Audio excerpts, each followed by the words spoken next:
Hello. आज की पाठशाला में आज का विषय है वाक्य शुद्ध करके लिखना।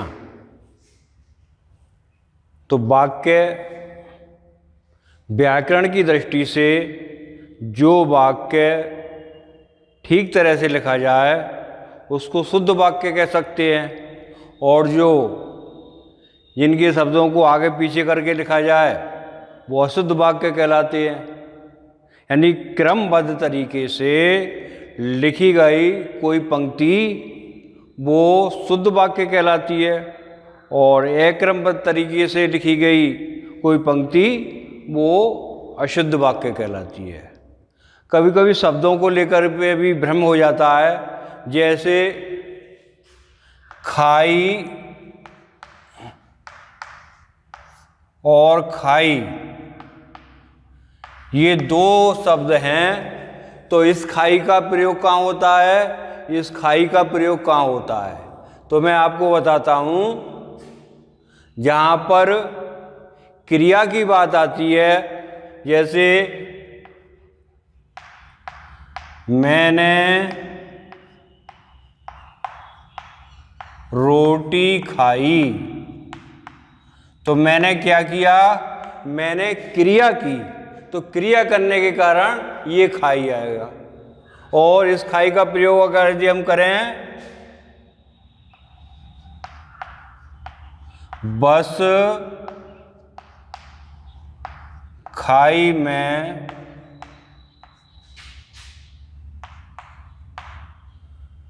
गिर पड़ी, बस खाई में गिर पड़ी, तो खाई की यानी यहाँ खंदी का मतलब है, यहाँ खाई क्रिया का मतलब है। तो इन दोनों का समझ गए होंगे अर्थ कि इसका कहाँ प्रयोग करते हैं, इसका कहाँ प्रयोग करते हैं। अब वो हिंदी में व्याकरण का समझना बहुत आवश्यक है। हर विषय की अपनी व्याकरण होती है। जैसे यहाँ लिखते हैं, कई बार लिखते समय हम वाक्यों में पदों के अनुपयुक्त रूपों का प्रयोग करके उन्हें अशुद्ध बना देते हैं। इस प्रकार की अशुद्धियों से बचने के लिए व्याकरण का ज्ञान होना अति आवश्यक है। हम किस प्रकार की अशुद्धियाँ करते हैं वह यहाँ समझाया गया है। नंबर 1, संज्ञा संबंधी अशुद्धियाँ। क्या है? संज्ञा संबंधी अशुद्धियाँ। तो मित्र के पत्र से उसे शक्ति मिली, ये वाक्य किसी ने लिखा, तो इसका शुद्ध वाक्य बनेगा, मित्र के पत्र से उसे बल मिला। इसी तरह सुमन ने गीत की 4 लड़ैयाँ गाईं, तो शुद्ध क्या होगा? सुमन ने गीत की 4 कड़ियाँ गाईं। अब दूसरा है सर्वनाम संबंधित अशुद्धियाँ। बहुत से कहते हैं मेरे को लखनऊ जाना है, तो ये अशुद्ध है। शुद्ध वाक्य होगा मुझे लखनऊ जाना है। खीर में कौन पड़ा है, तो इसका होगा शुद्ध खीर में क्या पड़ा है। विशेषण संबंधित अशुद्धियाँ। श्याम को भारी भूख लगी है, तो इसका शुद्ध होगा श्याम को बहुत भूख लगी है। फिर है रोहित एक बड़ा अच्छा वकील है, तो इसका शुद्ध होगा रोहित एक सफल वकील है। इसको इस तरह से कह सकते हैं हम। लिंग संबंधी अशुद्धियाँ। बेटी पराया धन होता है, तो इसका शुद्ध होगा बेटी पराया धन होती है। उसकी आदत था सच बोलना, तो शुद्ध होगा उसकी आदत थी सच बोलना। तो इस तरह से हिंदी में व्याकरण को लेकर के जब वाक्य की रचना की जाती है, ऐसे वाक्य हम लिखेंगे। जैसे इसमें ये अशुद्ध वाक्य लिखे हुए हैं, और इनको मैं शुद्ध करके लिखता हूं।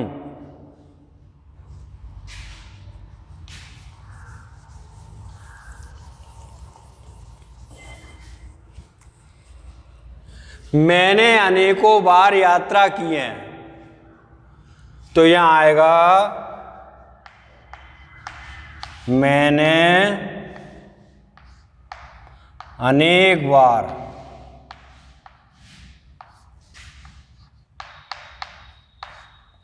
यात्रा की है।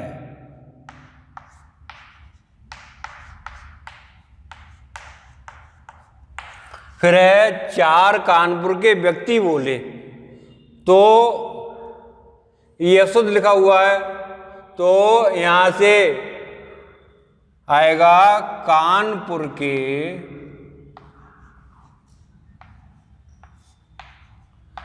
4 व्यक्ति बोले।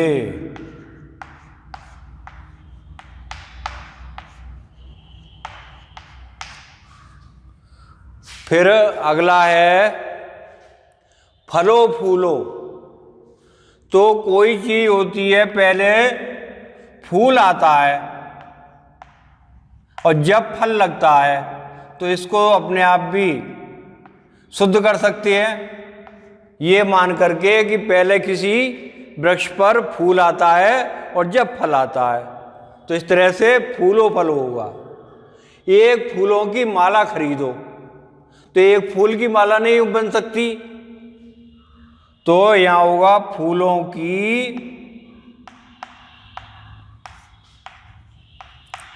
एक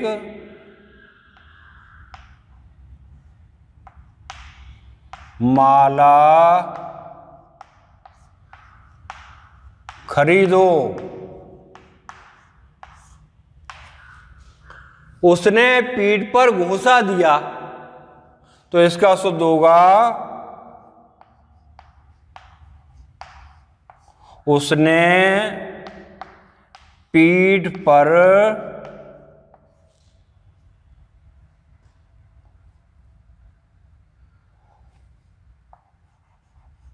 मुक्का लगाया।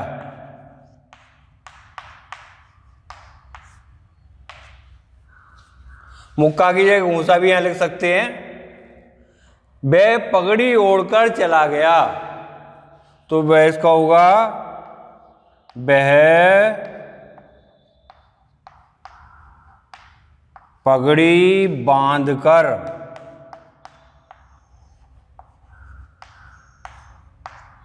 चला गया।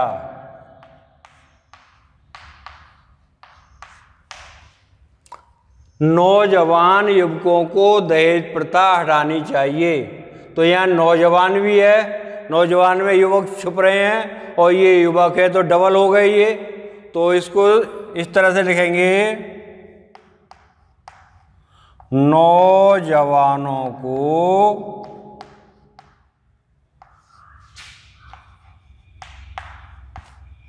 दहेज प्रथा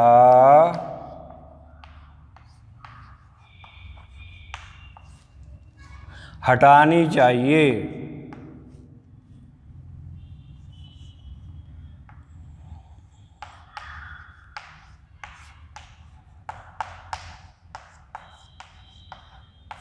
फिर है अगला, गाय को काटकर घास खिलाओ, तो ये अशुद्ध है, गाय को काट देंगे फिर खिलाएंगे किसको, तो गाय को घास काट कर खिलाओ।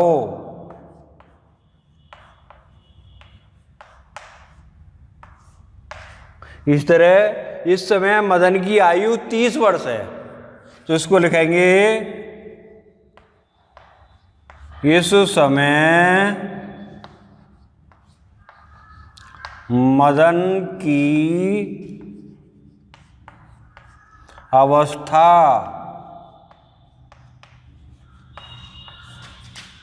30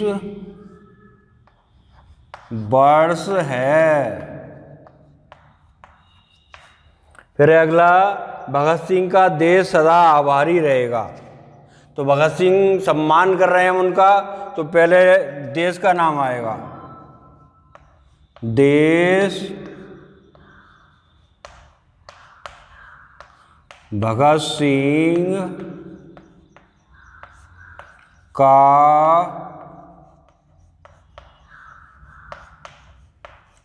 आभारी रहेगा। तो इस तरह से ये अशुद्ध वाक्य हैं, ये सामने इसके शुद्ध वाक्य लिखे गए हैं। कुछ और वाक्य मैं आपके सामने बोल रहा हूँ, उनको भी समझेंगे। देखिए, अधिक पदत्व दोष क्या होता है? कृपया फाटक खोलने की कृपा करें। मैंने बोला कृपया फाटक खोलने की कृपा करें, तो कृपा शब्द इस वाक्य में 2 बार आ गया, इसलिए अधिक पदत्व दोष है ये इसमें। तो इसमें लिखेंगे कृपया फाटक खोलने का कष्ट करें। तो एक बार कृपया कह दी हमने। हाँ, तो इस तरह से आगे और वाक्य हैं, जैसे रोगी को हिलाकर दवा पिलाओ, रोगी को हिलाकर दवा पिलाओ। तो इसमें क्रम शब्दों का गड़बड़ा गया है, तो इसमें लिखेंगे शुद्ध करके, दवा हिलाकर रोगी को पिलाओ या रोगी को दवा हिलाकर पिलाओ। 2 और 2 4 होता है, इसका शुद्ध होगा 2 और 2 4 होते हैं। अगला, महादेवी वर्मा एक विद्वान महिला थी। तो इसका शुद्ध होगा महादेवी वर्मा एक विदुषी महिला थी। पुरुष के लिए विद्वान शब्द आता है और महिला के लिए विदुषी शब्द आता है, इस बात का ध्यान रखेंगे। मैंने देवी का दर्शन कर लिया, तो ये अशुद्ध है, जिसमें शुद्ध होगा मैंने देवी के दर्शन कर लिए। कुछ शब्द ऐसे हैं जो बहुवचन में ही प्रयोग होते हैं, जैसे आंसू है, प्राण है, बाल है। इसको बोलेंगे कि उसका प्राण निकल गया। जीवात्मा तो एक ही है, लेकिन शुद्ध क्या बोलेंगे? उसके प्राण निकल गए। ऐसे ही उसकी आंख से आंसू निकल पड़ा, नहीं, उसकी आंख से आंसू निकल पड़े। ऐसे दर्शन शब्द को है, तो दर्शन में मैंने बताया मैंने ईश्वर के दर्शन कर लिए। बाल के बारे में, मैंने अपने बाल कटा लिए, शुद्ध हो गया। अशुद्ध, मैंने अपना बाल कटवाया, तो एक बाल नहीं है, अनेक है। तो इस तरह से कुछ शब्द यों के त्यों बोले जाते हैं, उनमें परिवर्तन नहीं होता है। इस तरह और भी वाक्य हैं, जैसे एक गिलास पानी का लाइए, तो इसको शुद्ध करके लिखेंगे एक गिलास पानी लाइए। मुझे भारी दुख हुआ, तो इसको शुद्ध करके लिखेंगे मुझे भारी कष्ट हुआ।